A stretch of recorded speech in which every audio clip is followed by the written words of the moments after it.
মানে আপনি যেহেতু সবকিছু তো তছনছ দেখলেন আর কি, হ্যাঁ এবং টাকা পয়সা এবং সোনা দানা কোনো কিছু ছিল হ্যাঁ, কিনা? ওই যে ওই সময় সোনা দানা ছিল ড্রয়ের ভিতরে, আচ্ছা। টাকা পয়সা ছিল, আচ্ছা। এগুলো সবই নিয়ে গেছে। মানে সোনা দানা কত ছিল?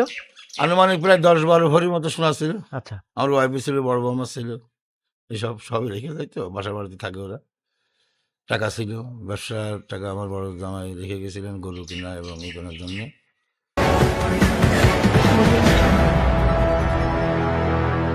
প্রিয় দর্শক, আমি এই মুহূর্তে দাঁড়িয়ে আছি কুষ্টিয়া সদর উজান গ্রাম ইউনিয়নের একজন সাবেক চেয়ারম্যান, এবং তিনি একসময় কিন্তু জননন্দিত এবং জনপ্রিয় চেয়ারম্যান ছিলেন।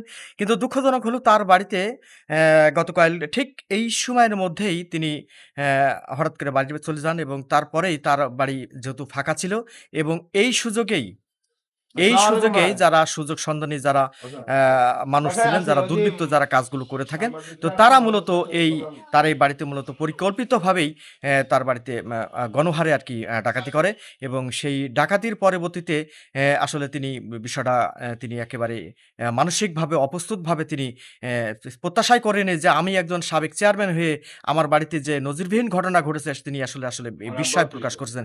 তো এই বিষয়টা নিয়েই আমি আমার পাশে উপস্থিত আছেন সেই সুযোগ্য চেয়ারম্যান। আমি এবার তার সাথে কথাগুলো বলবো, এবং তার সাথে কথাগুলো জানার জন্য চেষ্টা করব যে এই যে দেশের যে অবস্থা, এই যে আইন শৃঙ্খলার যে অবনতি, আসলে এই অবনতির পেছনে মূল আসলে কি বিলে তিনি আখ্যায়িত করেন, তো সে বিষয়টা নিয়ে আমি তার কাছ থেকে কথাগুলো জানার চেষ্টা করব।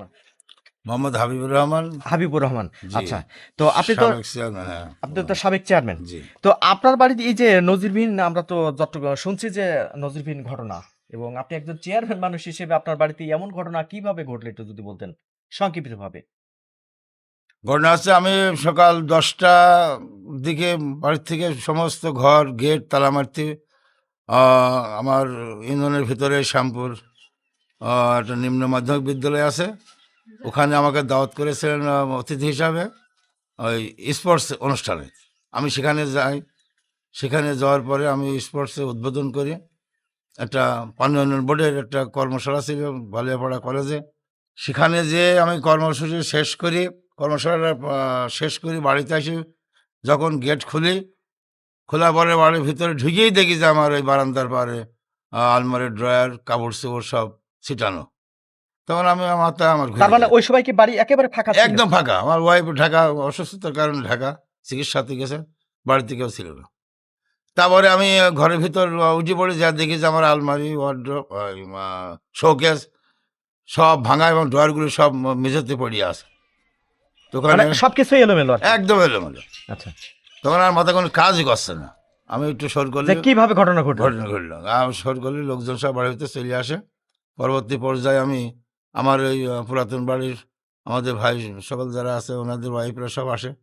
আসে আমি বলি যে এগুলো সব ঠিকঠাক করে দেখাশোনা করো। তারপরে আমি থানাকে ফোন দিই। আচ্ছা, এর মাঝে একটু কথা বলতে চাচ্ছি। মানে আপনি যেহেতু সবকিছু তো তছনছ দেখলেন আর কি, হ্যাঁ এবং টাকা পয়সা এবং সোনা দানা কোনো কিছু ছিল হ্যাঁ, কিনা? ওই যে ওই সময় সোনা দানা ছিল ড্রয়ের ভিতরে, আচ্ছা। টাকা পয়সা ছিল, আচ্ছা। এগুলো সবই নিয়ে গেছে। মানে সোনা দানা কত ছিল? আনুমানিক প্রায় 10-12 ভরির মতো সোনা ছিল। আচ্ছা। আমার ওয়াইফ ছিল, বড় বৌমা ছিল, এসব সবই রেখে যাই তো, বাসা বাড়িতে থাকে ওরা। টাকা ছিল, ব্যবসার টাকা আমার বড় জামাই রেখে গেছিলেন গরু কিনা এবং ই করার জন্য। ওই অনেক সময় জমি টমি লিস্টেজ নেয়, তো সেই টাকাগুলো নাই।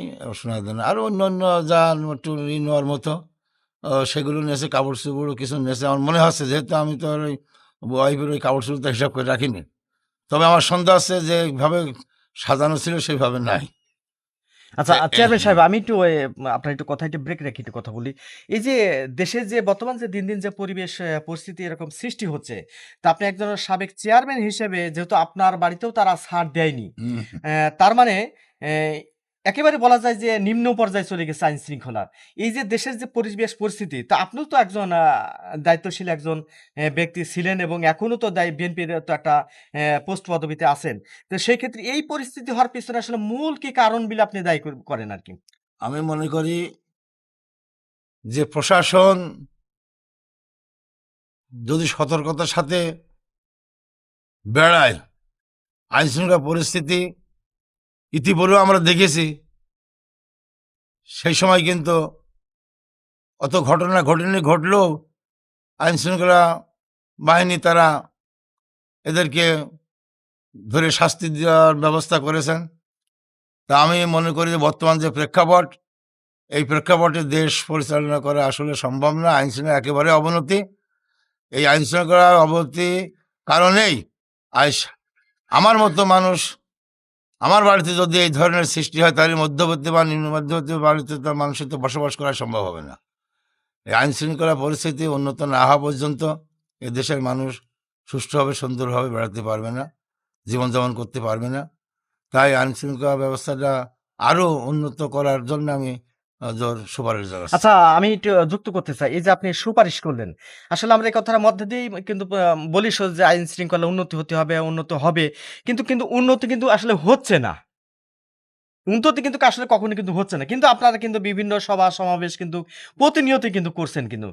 কিন্তু এই যে যারা এই কাজগুলো দুর্বৃত্ত যারা কাজগুলো করছে, এরা তো এই সমাজেরই অংশ। অবশ্যই নিঃসন্দেহে এরা তো সমাজের বাইরের কেউ না। না।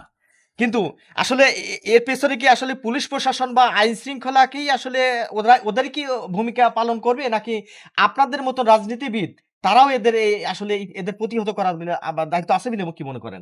আমি মনে করি আইন শৃঙ্খলা যদি শক্ত হয়, পাশাপাশি যারা বর্তমান যদিও নির্বাচিত সরকার নাই, তারপরেও আমি মনে করি যে বর্তমান এই অন্তর্বর্তী সরকার, বিএনপি একটা প্রভাবশালী দল, এনাদের হাতে করিনি বা আরো যে রাজনৈতিক দল আছে সাথে করে নিয়ে কিন্তু এই অন্তর্বর্তী সরকারটা চলছে।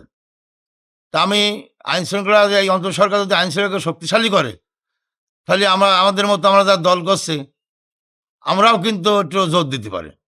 তার কারণ আমি মনে করি যে ওই অমক লোকটা এই নাই করে বেড়াচ্ছে।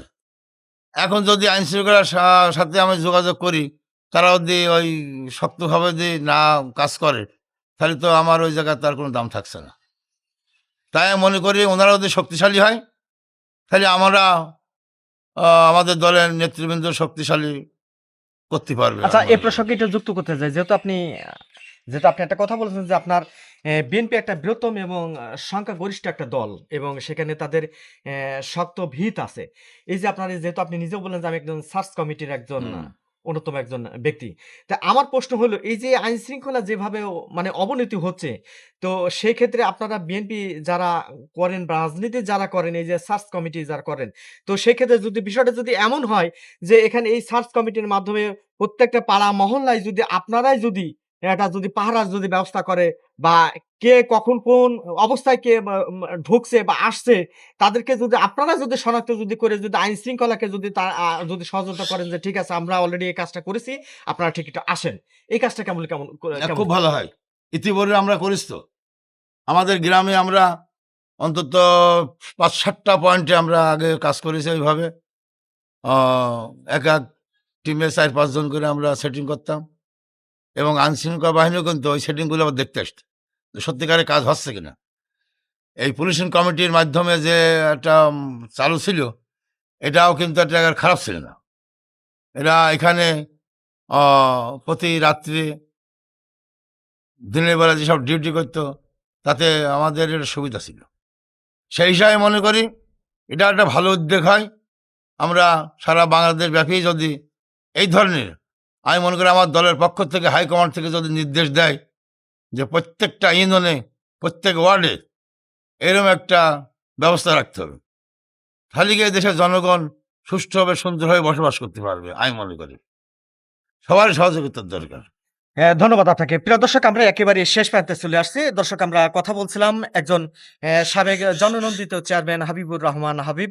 তিনি কিন্তু এই উজানগ্রাম ইউনিয়নের একসময় কিন্তু তুখোর চেয়ারম্যান ছিল এবং তার বাড়িতে কিন্তু একটি অনাকাঙ্ক্ষিত পরিস্থিতির সৃষ্টি হয় এবং ঘটনাটা ঘটে এবং সেই ঘটনায় তিনি কিন্তু নিজেই কিন্তু বিস্ময় প্রকাশ করেছেন এবং তিনি হতবাক হয়ে গেছেন যে আমার মতন একজন রাজনীতিবিদ হয়ে আমি বর্তমান অবস্থায় থাকার পরেও আমার বাড়িতে যে এই অবস্থা হয়েছে ঘটেছে, সেক্ষেত্রে দেশের সাধারণ মানুষের যে পরিবেশ পরিস্থিতি সেটা আসলেই বলার অপেক্ষা রাখে না। তো দর্শক, আমি এতক্ষণ ধরে এই যে কুষ্টিয়া সদর উজান গ্রাম ইউনিয়নের সাবেক চেয়ারম্যান হাবিবুর রহমান হাবিবের সাথে কথা বলছিলাম তার এই বাড়িতে এসে, এবং তার সাথে তার এই যে বাড়িতে যে গণডাকাতি হয় সেই ডাকাতির পরিপ্রেক্ষিতে তার আইন শৃঙ্খলা পরিস্থিতি নিয়ে তার সাথে আমি এতক্ষণ ধরে আপনাদের সামনে আমি কথাগুলো তুলে ধরার জন্য চেষ্টা করলাম। তো সবাই ভালো থাকবেন, সুস্থ থাকবেন এবং নিরাপদে থাকবেন।